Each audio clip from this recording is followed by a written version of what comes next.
kings. I used my friend's Skaven army, and he used my Tomb Kings.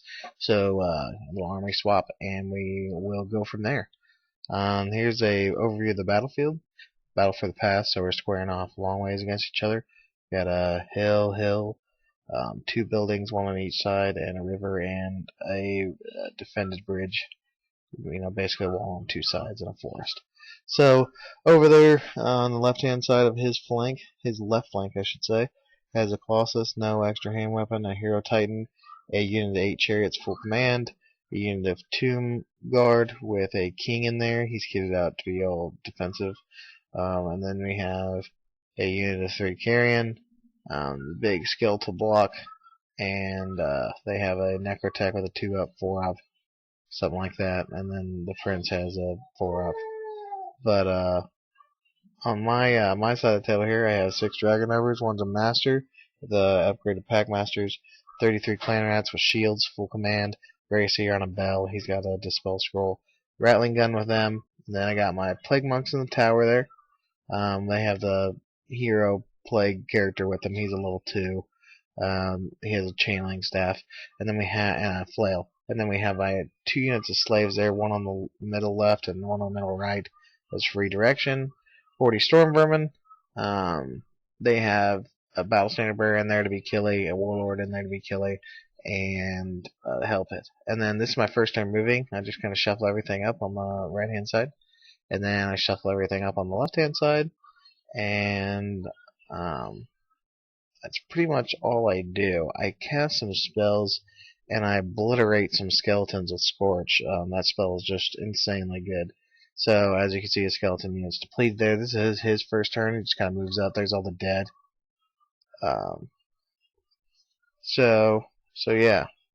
He, I don't think he really, he kept trying to not stop, he was saving dice to stop other spells other than Scorch, but I think that's a pretty big spell not to let get off on a big unit like that, so he probably should try to stop that.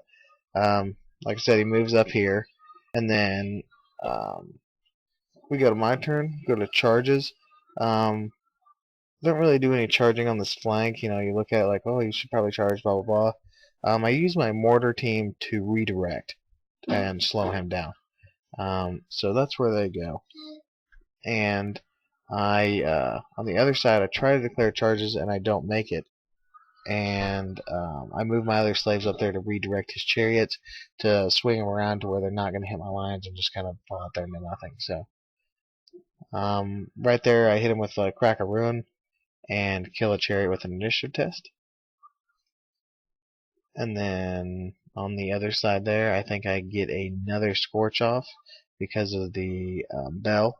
It kills a ton more skeletons, so they're dropped down even more. Like I said, that Scorch Bell is just insanely good against hordes, so that's max there. And then it goes to his turn. His Kyrian charge my mortar and then destroy it. They decide to overrun. That way he'll hit my unit and slow them down. So I can't, on the beginning of my turn, I can't charge his main units. He does some magic, nothing really happens. Chariots miss their, overrun. So it comes my turn. I slam all my units in here, as you can see. Plague Monks on them. I don't pop the banner. So that results in one chariot living. I probably could have, but whatever. He kills my slaves with his unit of skeleton warriors and the 2 characters in there. And yeah, with that he is sitting all by himself, so he decides to reform after the combat, and he's going to charge my health hit. So I wasn't really comfortable with this because my skeleton warriors beat face, get a couple of buffs on them, but I usually don't fight a hell pit. And this is why, because the hell pit being random, he gets some good attacks. He did an automatic strength 6 hit to everybody in base, and then which didn't hit any characters, thank God for him. And then Thunderstop rolled to 5 and killed all 5, and he crumbled and then lost more guys. And yeah, the battle's looking really bad from here for him. He chops off my. I forgot to mention earlier that he chops my Gracier off the bell, which, I always do when I charge the bell. I just don't challenge because he can hide. I just beat the guy to death up there. And the ironic part is that he killed my Gracier with horse attacks. So I know that would happen with him all the way on top of the bell, how a horse would reach up there. I guess, we could say that he crawled down the side of the bell and tried to stab a guy and then got kicked in the face by a horse or something. I don't know. It was pretty funny though, so we had a good laugh over it. But yeah. So this Hank's going here, crunching him down on both sides there. I popped the banner because it's time to get into some of the meat of the army with it. So you want to save that banner for when you do that. Just don't pop it at any time. So um, so yeah, my turn. Um, oh, and actually, I overrun into that. Yeah, that's why no hand to hand had happened.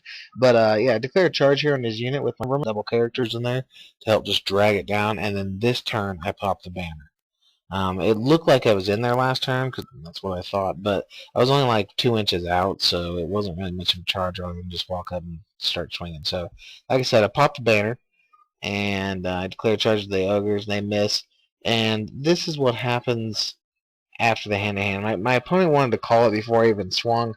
I said, look, let's just roll it on out, and then, see what happens, and if it's that big, then we'll stop. And it was. They killed a ton of guys.